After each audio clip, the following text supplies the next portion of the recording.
मैया सुनैना ने जवाब दियो कि एक बात बताओ महाराज, जब आप ऐसे रोएंगे तो दुनिया के आम पिता क्या करेंगे?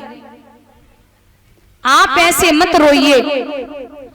तो राजा जनक बड़ी प्यारी बात कहते कि हे देवी, ये कहां का उसूल है जो 20 साल तक अपने कलेजे के टुकड़े को छाती से लगा के रखो और किसी और के हाथ में दे दो? ये रीति रिवाज किसने बनाई है महाराज? और ये सत्य है कि आप किसी से पेन मांगना, पेन, तो वो पेन देने में हिचकिचाएगा।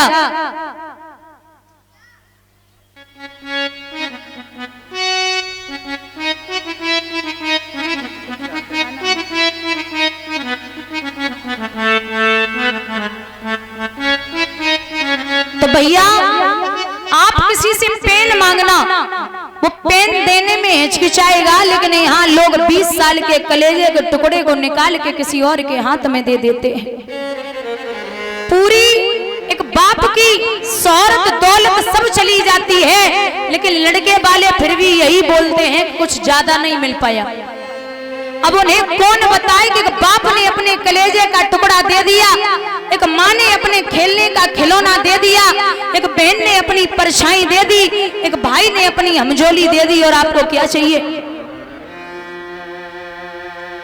कहीं भी भोजन करने जाओ और भोजन अच्छा न बने, दादा कहीं भी भोजन करने जाओ और भोजन अच्छा न बने तो कह सकते हो कि स्वाद नहीं आया, लेकिन अगर किसी बाप की बेटी की शादी में जाओ और भोजन में भले ही कुछ कमी हो तो ये मत बोलना कि भोजन में स्वाद नहीं आया, क्योंकि पिता पूरी जिंदगी की कमाई उस दिन के लिए पिता पूरी जिंदगी कमाता है, तब वो दिन ला पाता है। बेटी तो सज धज करके पहुंचती है जयमाला डालने के लिए, लेकिन यहाँ ऐसे पिता होंगे जो खुद के कपड़े बदलना भूल जाते हैं। बिटिया जब पैदा होती है ना तो लक्ष्मी संस्कार और संस्कृति भाग्य लेके आती है।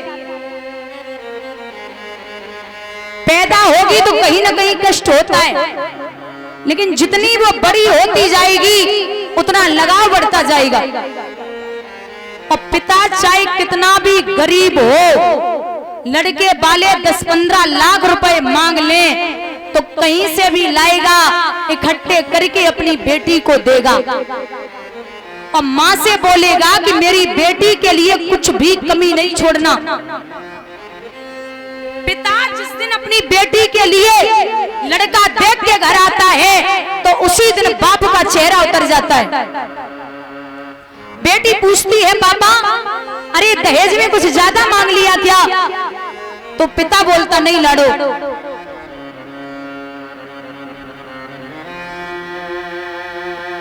पिता बोलता है नहीं लाडो ऐसा नहीं है, बस ये सोच रहा हूं कि आज मैं लड़का देख के आया हूं, तू 2 महीने के बाद पराई हो जाएगी। अच्छा, जिन पिताओं के 4-4 बेटियां होती है ना, वो ऐसे ऐसे पिता होते जो सुबह 7 बजे दुकान पे या ऑफिस में निकल जाते और रात को 10 बजे वापस आते, कमाते, सोचते हैं कि मैं अपनी बेटी को कोई कमी नहीं रखूंगा। बिटिया जब विदा होती है ना तो पिता एक कोने में गिर पड़ता है और कहता है भैया अब हमसे 2 दिन तक बात मत करना, क्योंकि लक्ष्मी गई वो तो गई, लेकिन मेरे हाथों और पैरों को तोड़ के चली गई।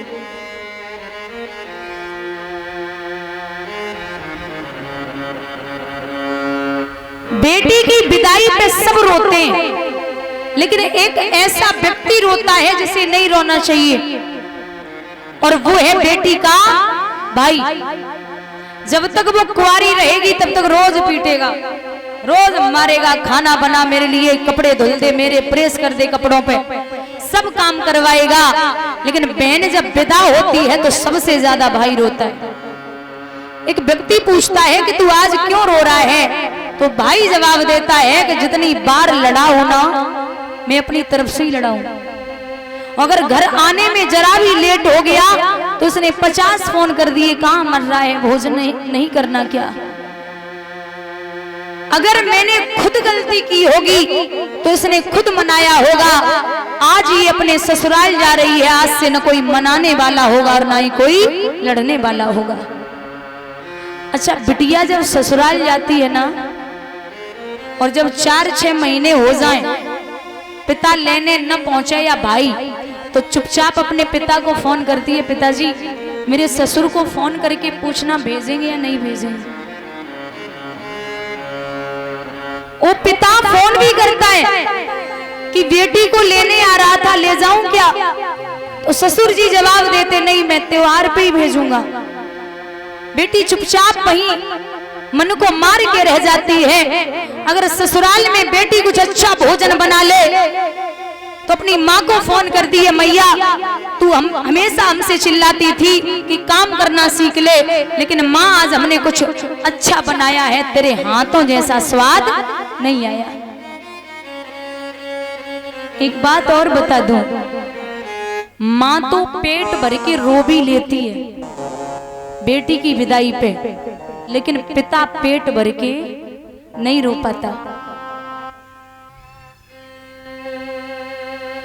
एक बाप का ये उसूल है, पिता अपनी बेटी की आंखों में आंसू शादी से पहले भले ही देख ले, लेकिन शादी के बाद नहीं देख पाता कभी भी जीवन में। सब देगा क्योंकि बेटी कभी दुखी न हो जाए। और ये बेटियों के भी अच्छे अच्छे डायलॉग रहते, अगर भाई लड़ जाए ना तो ये नहीं कहेंगे कि माँ को बताऊंगी, पता क्या बोलती हैं, तू डांट ले, जितना मारना है मार ले, आने दे पापा को, ये अच्छे से क्लास लगवाऊंगा।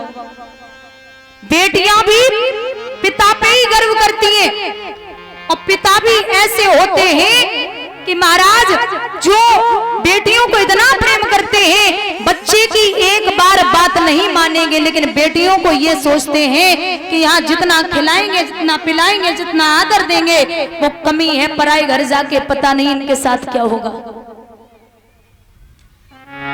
कुछ संस्कारी बेटियां होती हैं महाराज, वो मायके में भी अगर चाचा ताऊ या भाइयों से घर में लड़ाई हो जाए, पिता में, चाचा में या ताऊ में, तो वो खुद नहीं लड़ती, वो चुपचाप रहती है।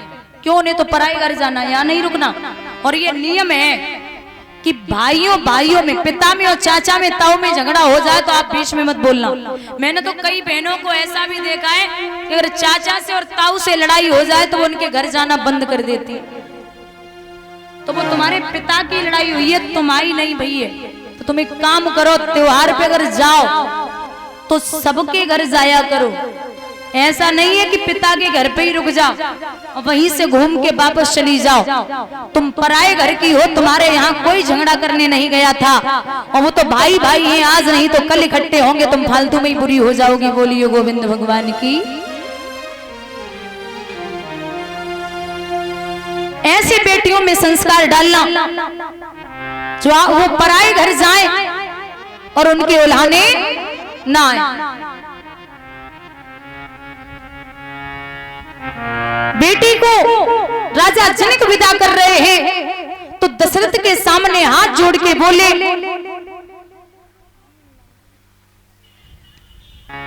कि महाराज मेरी बेटी को कभी कष्ट मत देना, मेरी लाड़ों मैंने फूलों की तरह रखी है।